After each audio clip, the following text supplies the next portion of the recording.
Good morning. I hope you are having a great day, and I definitely hope you have a great weekend. I wanted to say again, thank you so much for your class presentations this week. Wow. MSG, OMG, I'm still thinking about that. Propane, absolutely. So to all of you, thank you so much. They were really, really cool, and still trying to get through the grading there a little bit, but man, it was some awesome work, so thank you.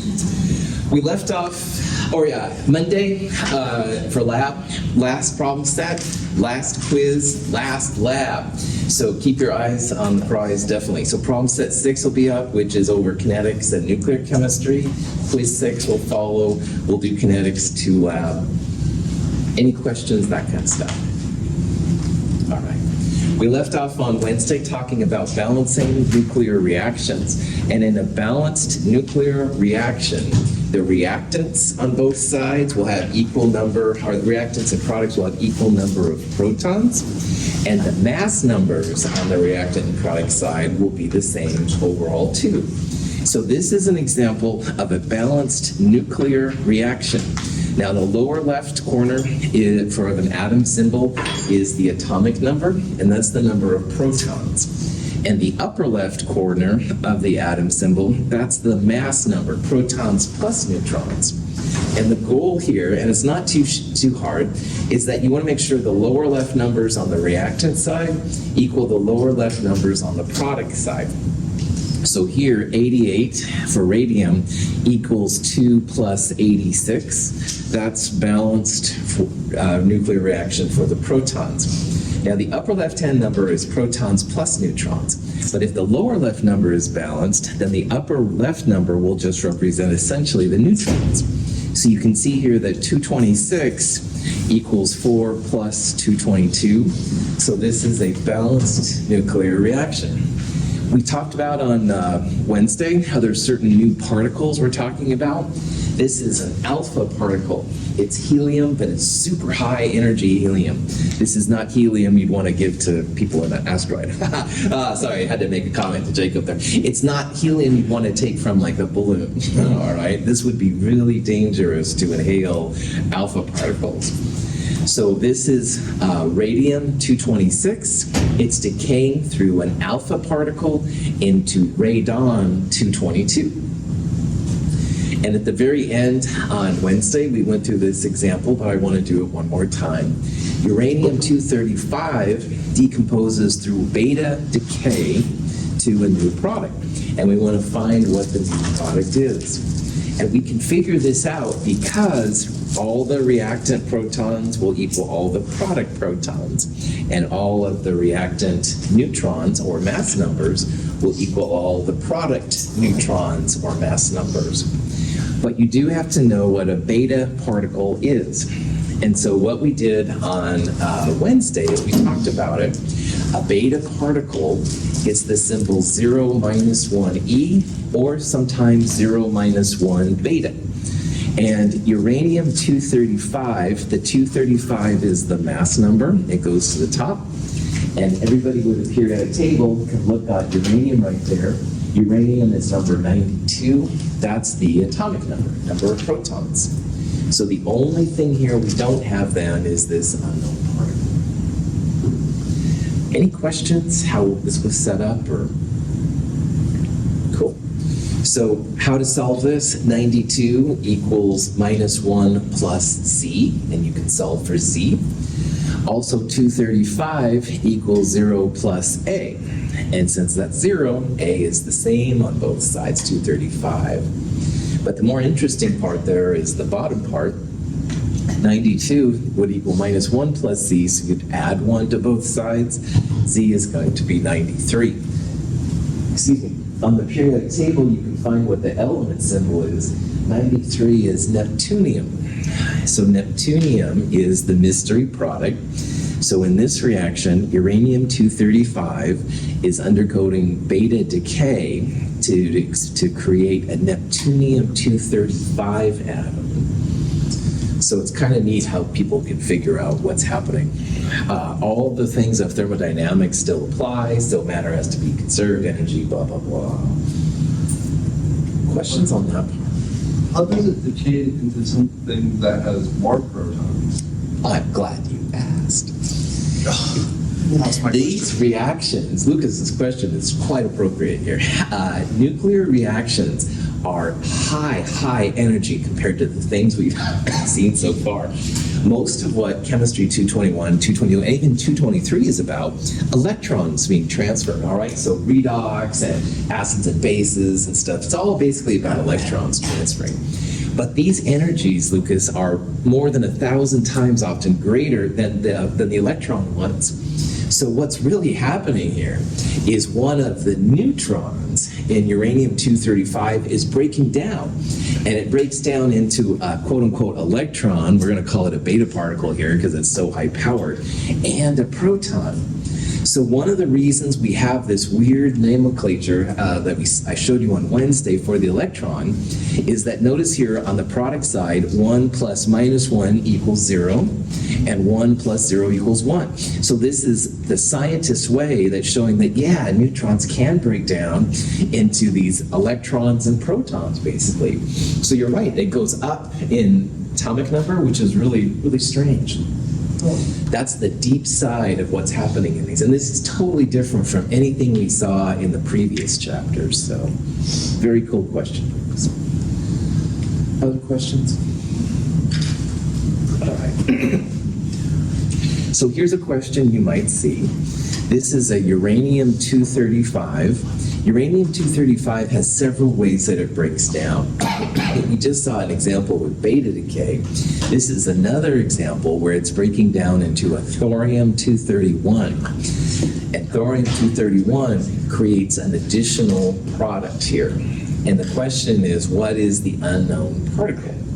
So like we've been doing so far, what I would do is figure out what Z and A are, and from there you can find what the symbol is. So 92 equals 90 plus Z. So 92 minus 90 is going to be 2 right there. And then 235 equals 231 plus A. So what will A equal? 4, exactly. So you have 4 and a 2. The lower number is what you use to find the symbol X. That's right. Helium is what it is and stuff like that.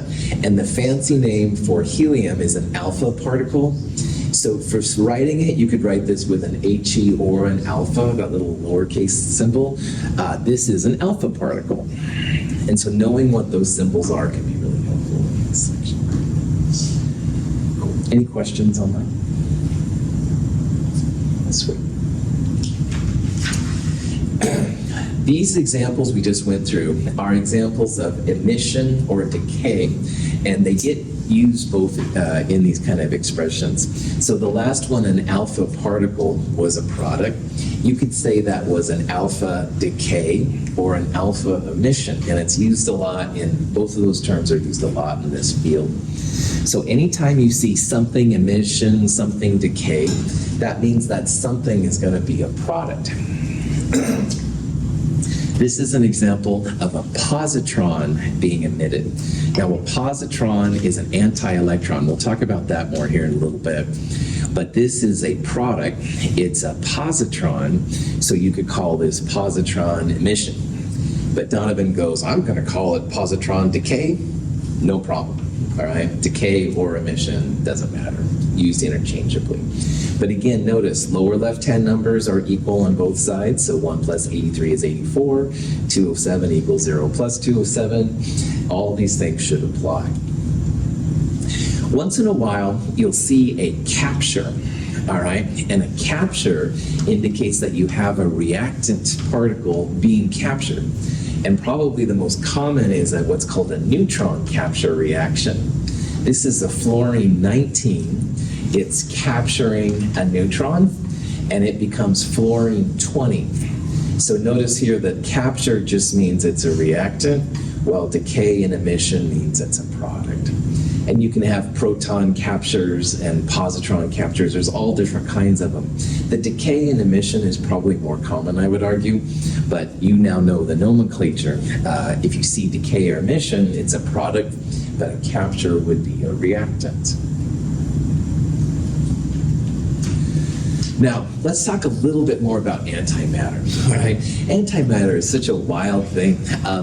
Dirac was the scientist in Chem 221 who was able to get the spin quantum number out of quantum mechanics.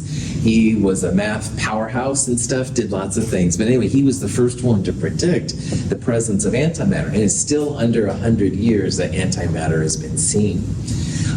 If you have matter and antimatter and they collide, oh man, lots and lots of energy. So this is an electron. It's 0 minus 1 e or 0 minus 1 beta, which is fine too.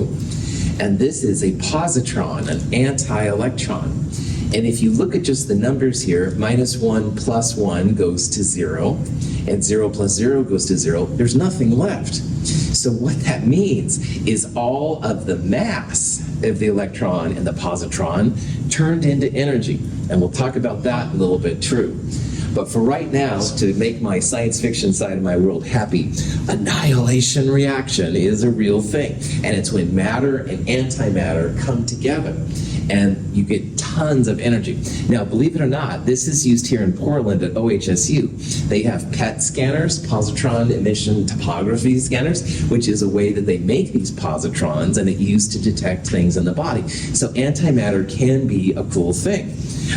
This is a neutrino and an anti-neutrino. That's another weird subatomic particle that physicists think about more than chemists usually, but that has the anti too. Sometimes the antis get a little line above them. Anyway, don't worry about that. You get lots of energy. They have now made antiprotons, and they combine with regular protons to make energy. They've even made, as I understand, anti-hydrogen. And if anti-hydrogen and regular hydrogen comes together, lots and lots of energy. They're just like straight up like deleting mass from existence.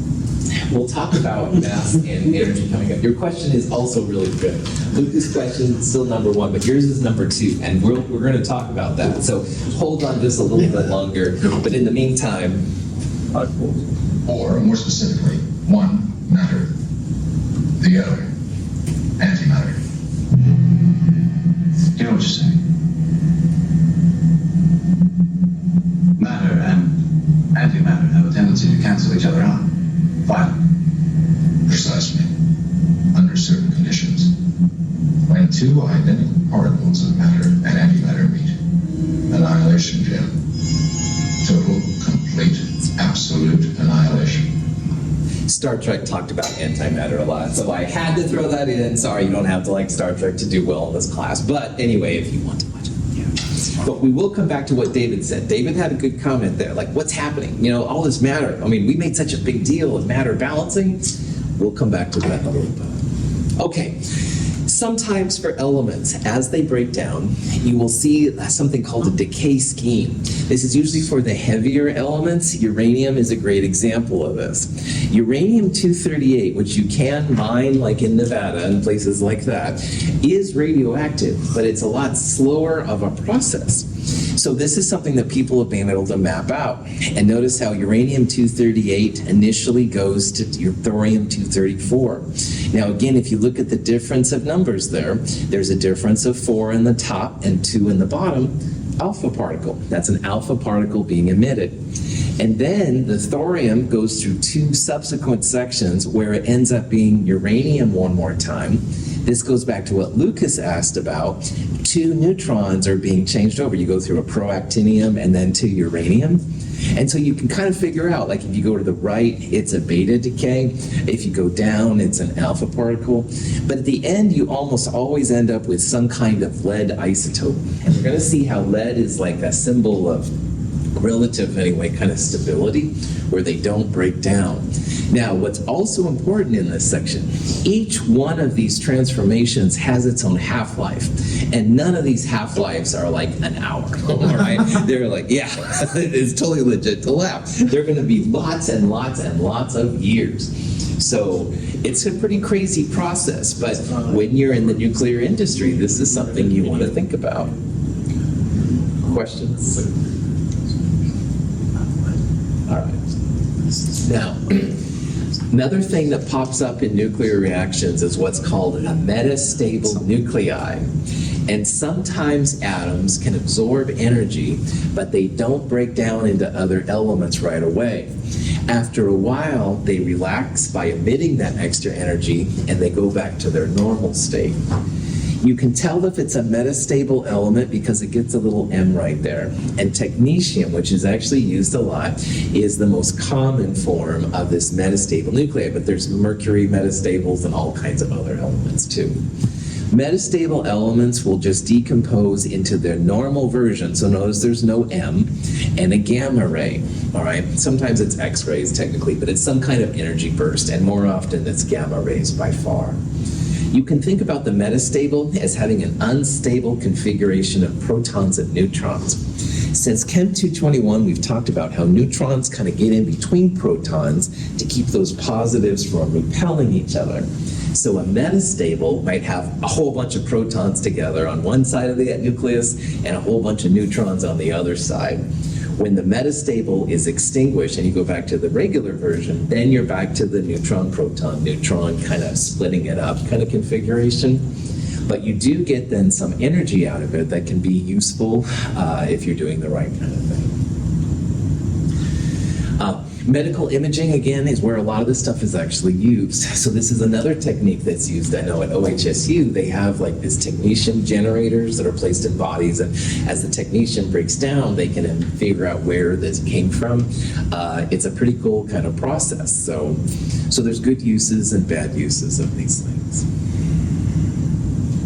Okay, so all of these things lead us to a discussion of what are called the forces of nature, all right?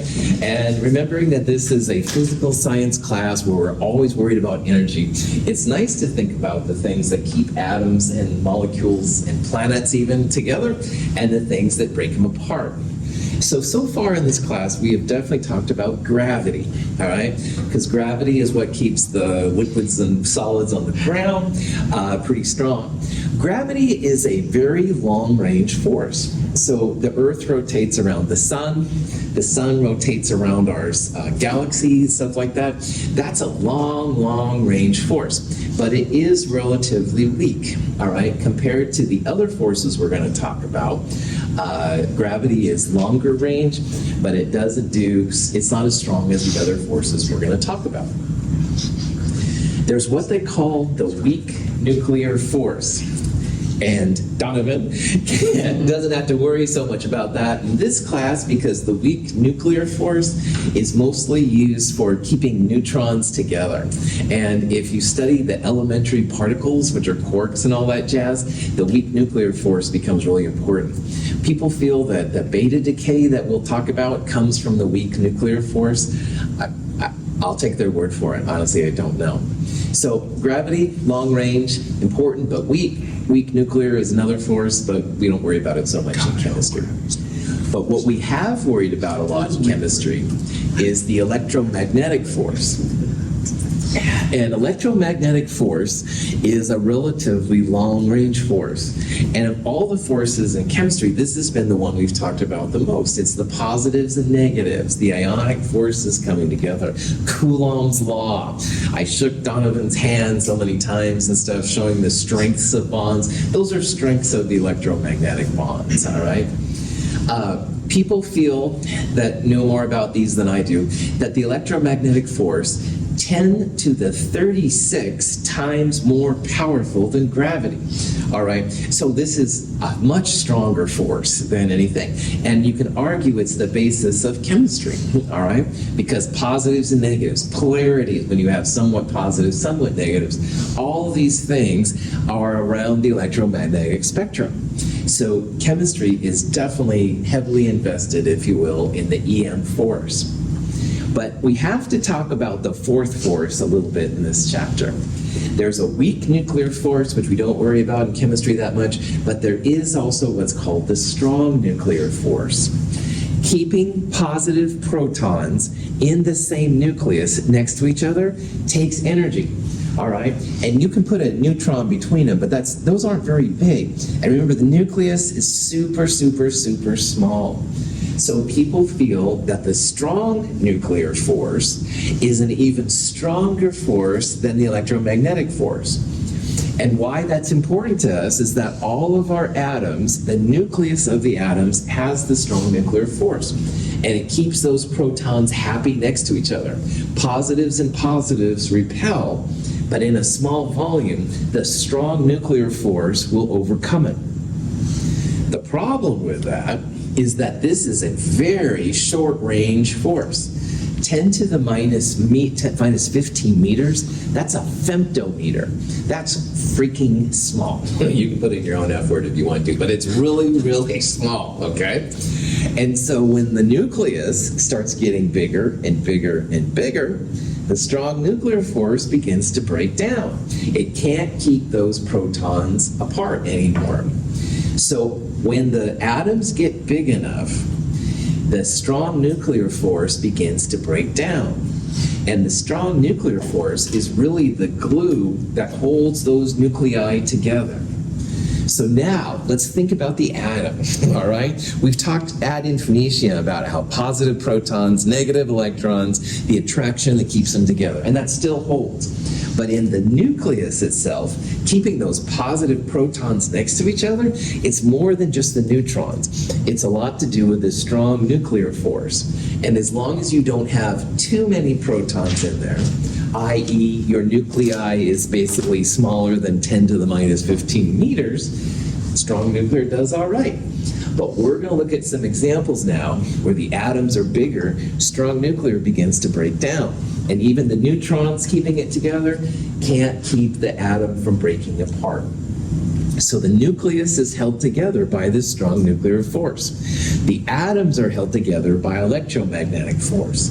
But the reason strong nuclear breaks down, electromagnetic, positive begins to repel and break down. So when we talk about atoms beginning to break down, it's most of the time because they're getting so big and there's some kind of problem where the strong nuclear can't keep things together. Any questions? Yeah.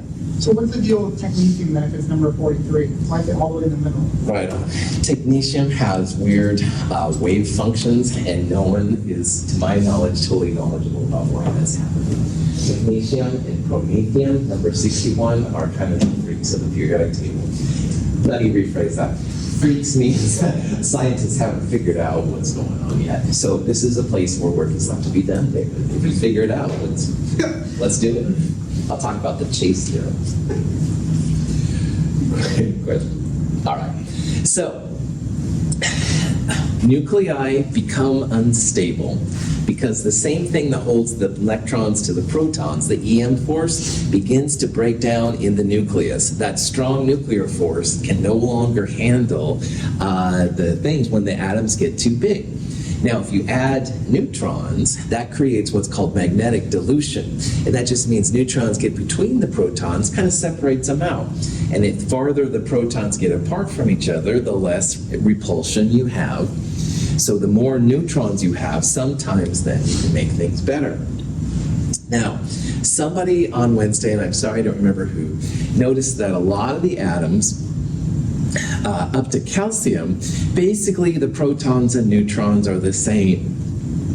Past calcium and up to lead, though, then you would end up having generally more neutrons than protons. So let's look at this a little bit. So here's carbon, good old carbon. 6 means it has 6 protons.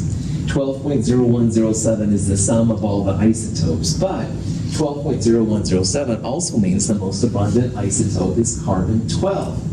12 minus 6 means it has 6 neutrons.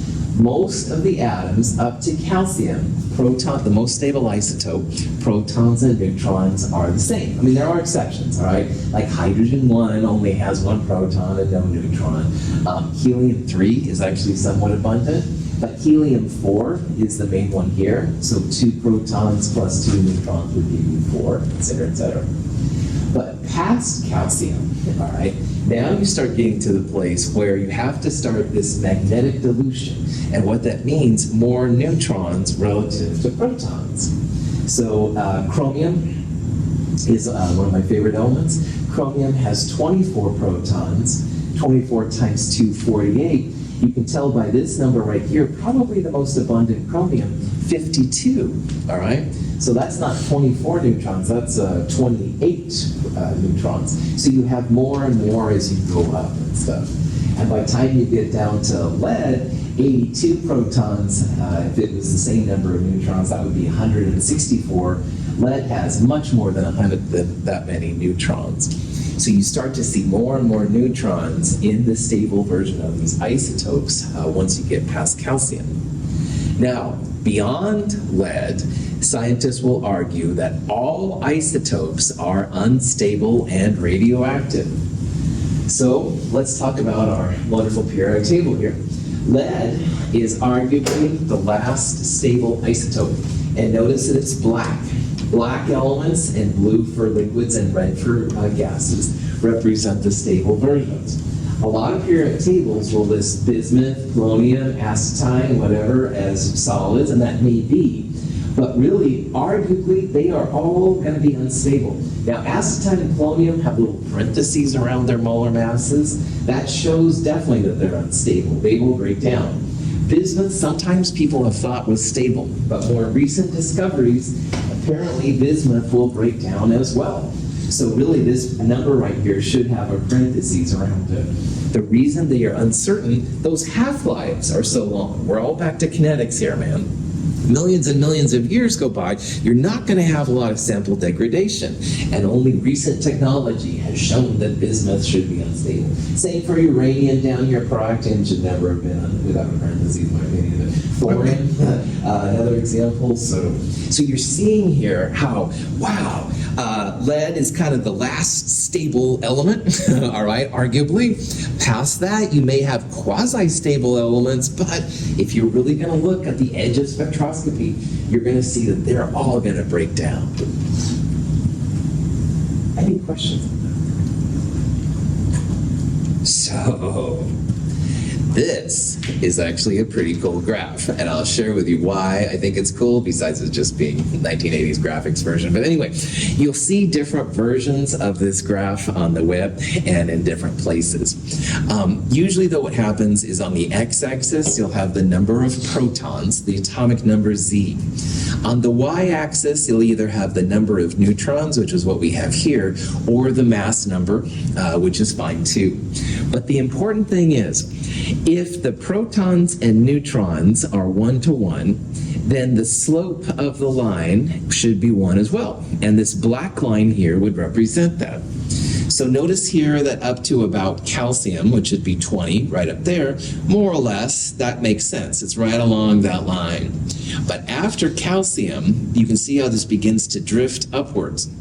So you have more neutrons relative to protons.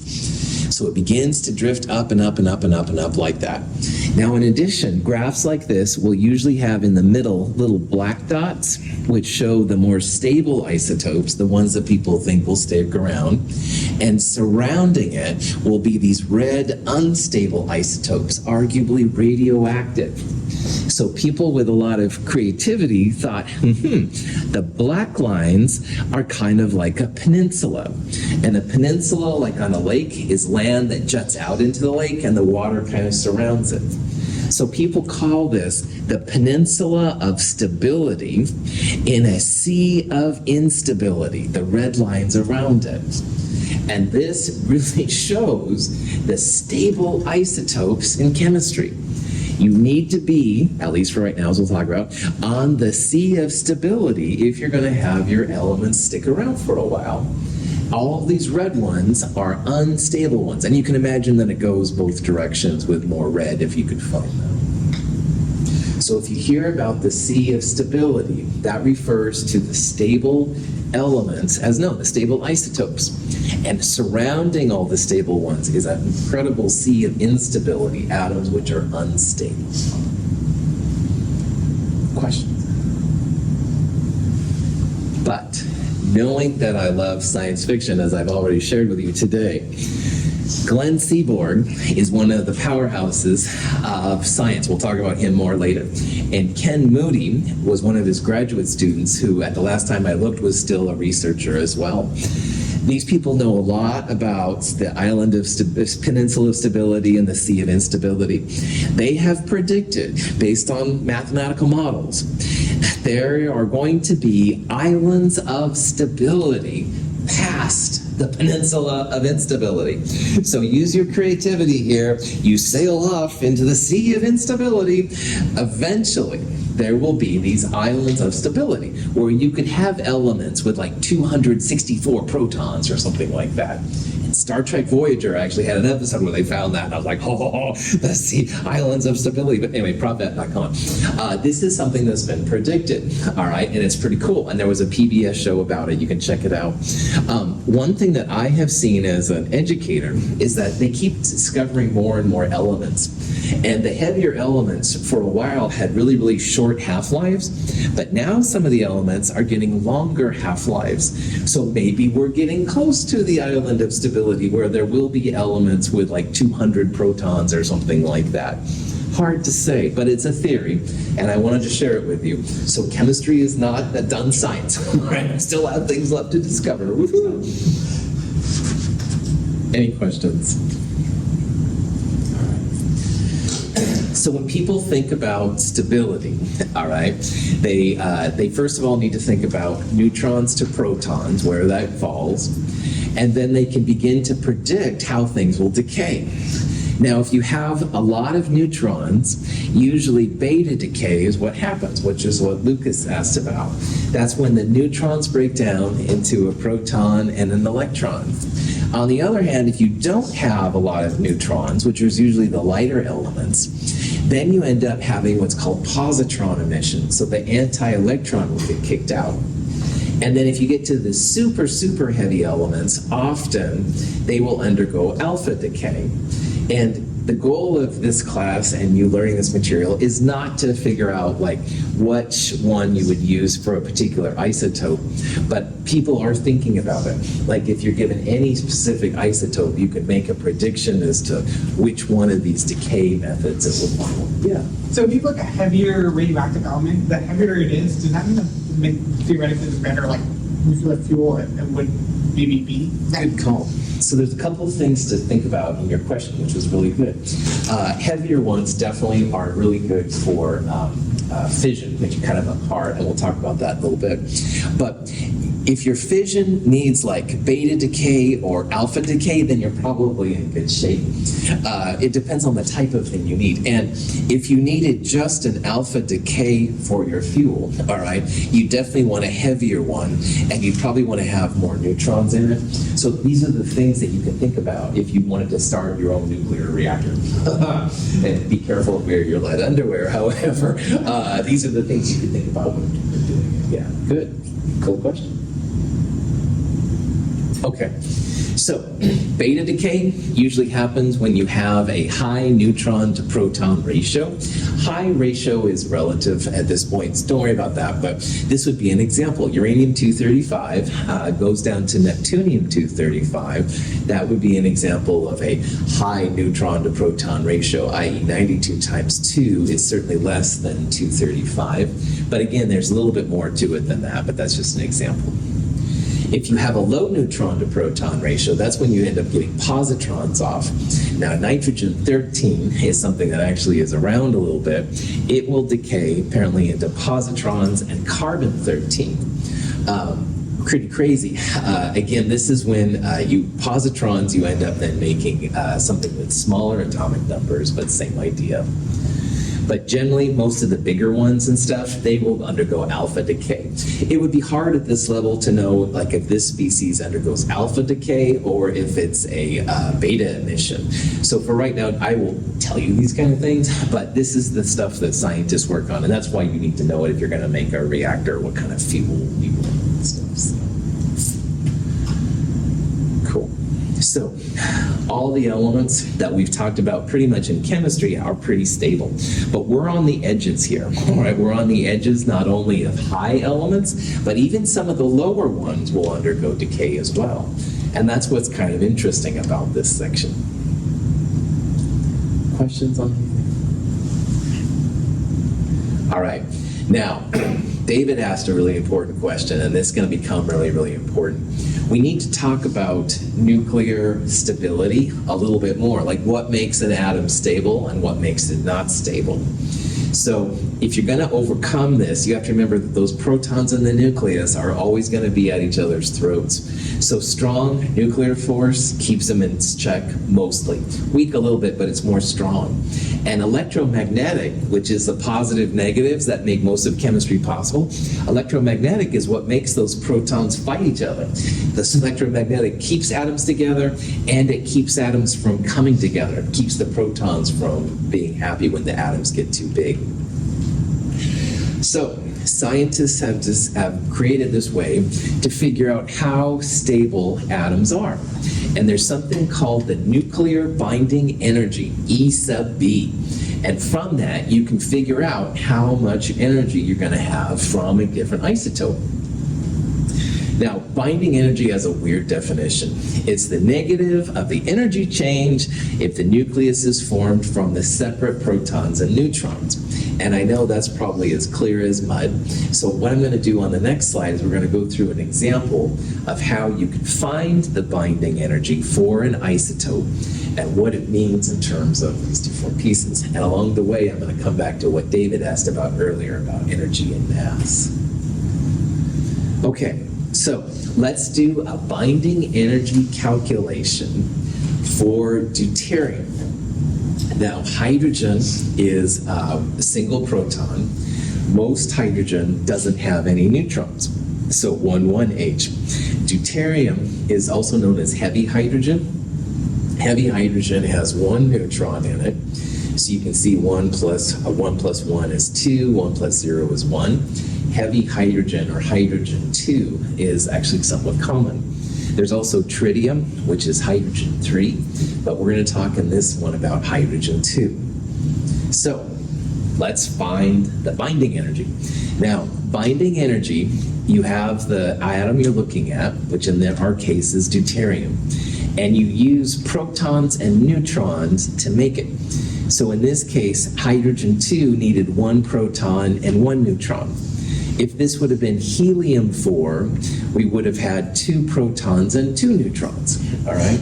But in this case, heavy hydrogen has 1 proton and 1 neutron, so we'll write it like that.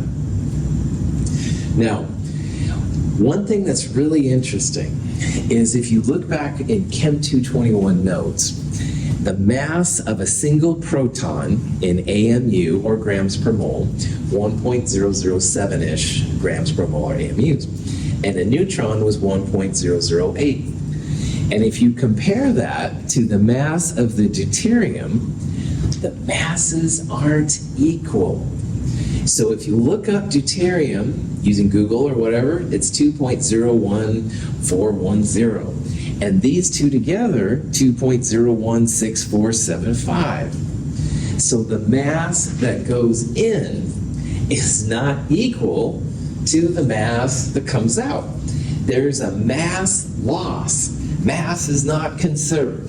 And about this time, you're probably like, Dr. Scari, I need my money back because in my chemistry class, we always say mass is conserved and mass is not conserved here. And Dr. Scari go, well, I don't know, But anyway, please don't ask for that because we're seeing here nuclear energy transitions, all right? So in Chem 221, the nitrates on the left equal the nitrates on the right, and the sodiums on the left equal sodiums on the product side, blah, blah, blah. But on this level, we're not talking about that. We're talking about making the atoms themselves. And just like in the real world, you have to pay someone to get things done. People don't usually come and volunteer their stuff. Well, Mother Nature needs a payment as well. So this mass lost is going to be part of the payment, if you will, that Mother Nature needs to make deuterium. And that sounds really weird, but it's important, as we'll see. So I want to just backtrack on this slide a little bit. We're making deuterium from a proton and neutron, because everything adds up, okay? And you take the numbers for the raw proton and the raw neutron, and those masses together are greater than the mass of the deuterium itself. So we have a mass being lost. Final minus initial is a negative number. And that initially is honestly kind of scary as chemists, all right? Because chemistry is all about mass going in equals mass going out, law of mass action, blah, blah, blah. At this level, you're losing a little bit of mass. Thank the stars for Einstein, because one of the big things that Einstein came through with in the early part of the 20th century, E equals mc squared. And that's what we're seeing right here. Now, in Einstein's world, it's really the change of energy equals the change of mass times the speed of light squared.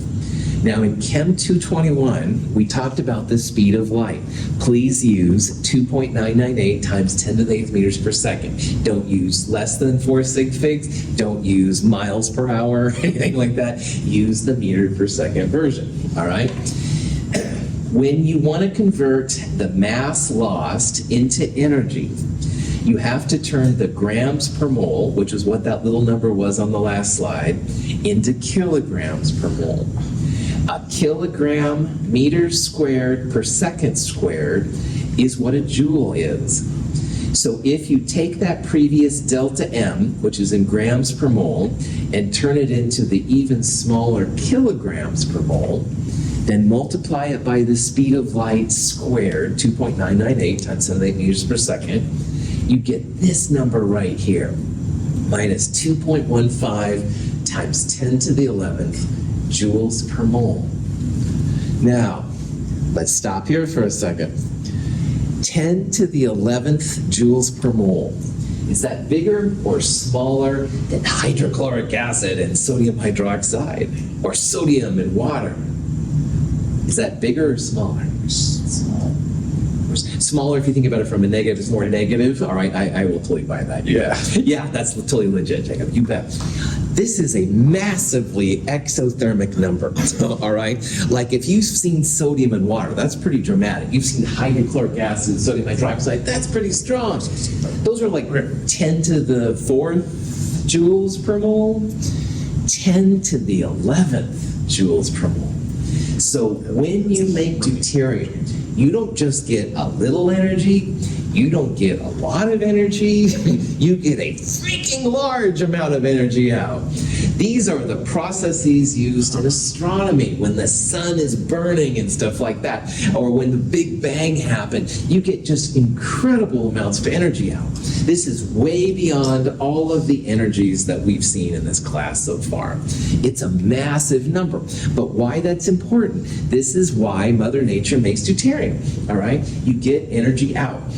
And for whatever reason, when you have energy come out, that's usually a process that will happen. So this is justification as to why deuterium forms. And it does form. When you drink water, you're drinking like 1 in 10,000 hydrogens is heavy hydrogen. It's somewhat common, so. Okay, let's keep going. Binding energy is the opposite of the energy change. So the negative number becomes positive when you're talking about binding energy.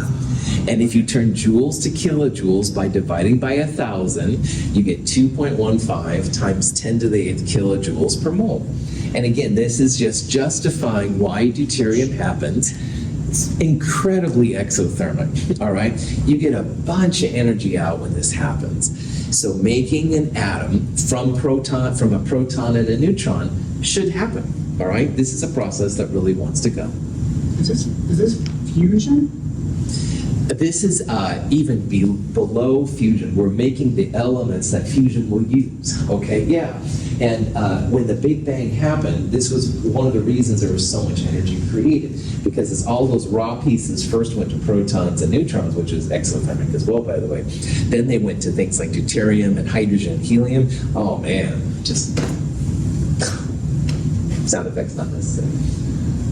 Maybe not my best explanation, but I wanted to get across how it'd be exciting. Yeah, Jacob. So it's kind of like crashing two marbles together, and when they chip a little bit, that chip is the energy. So like each piece, yeah. Yeah, that's right. Yeah. That's right. Like normally in physics, like you can talk about momentum, mass times velocity, and stuff like that. But this is like that, but on steroids. Yeah, super steroids. Yeah, it's a very, very like toned Yeah. down example. I love it. I mean, that's how they find new elements. like a shoot neutrons really like at the speed of light. Yes, that's exactly how they find it. All right, so this number is kilojoules per mole. It's pretty large. In the next slide, I'm going to show you something which is kilojoule per mole of nucleons. Nucleon is just equal to the number of pieces in the nucleus. So a deuterium has 1 proton and 1 neutron. If you divide this number by 2, you get how many kilojoules come out per mole of nucleons, and that'll be important for what it is. People feel this is how much the strong force contributes to the nucleus. I believe them. I don't have anything to doubt it. This number is the energy that you essentially get out for making deuterium. Now, you could do this for any isotope that you want. Iron, 56, helium-4, carbon-12, et cetera, et cetera. And if you do that, you get this slide, which is another slide that's going to be, all right. Anyway, this is the binding energy. It's the binding energy per nucleon. And along here, you have the mass number.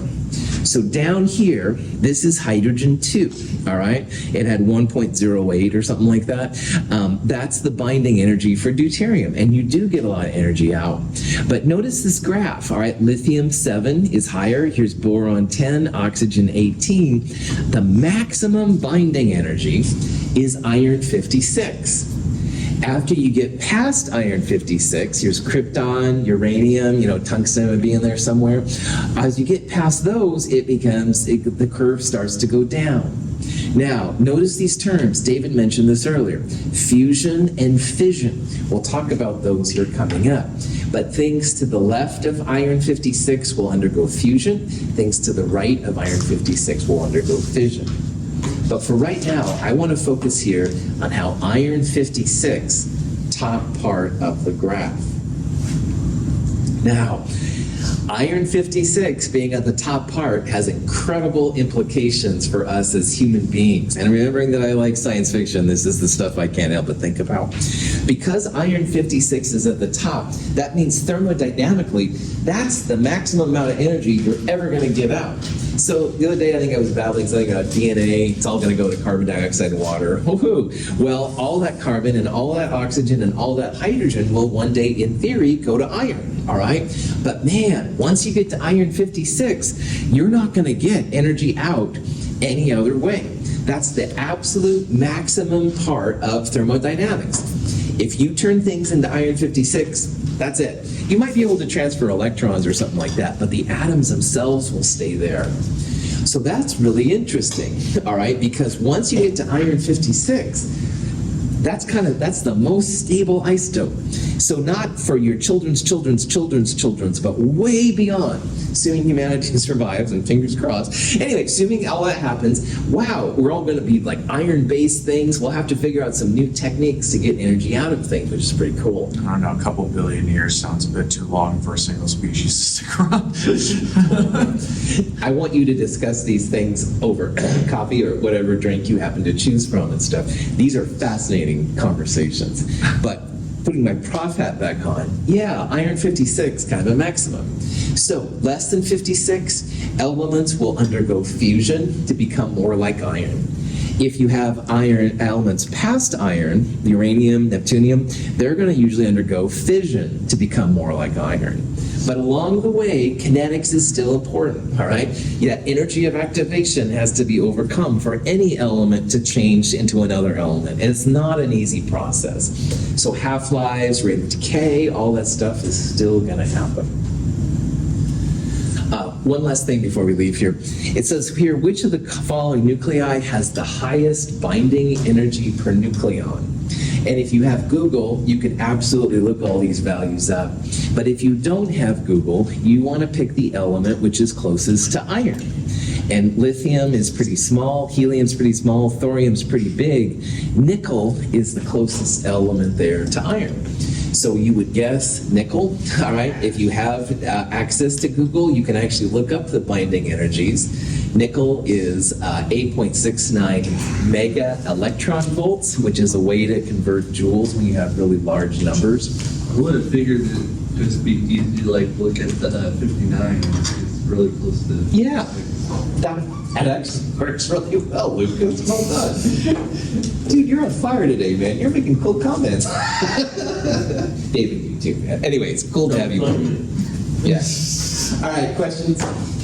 All right, I'm going to go through this example on Monday again because it is pretty important. Thank you for being here. Have a great weekend.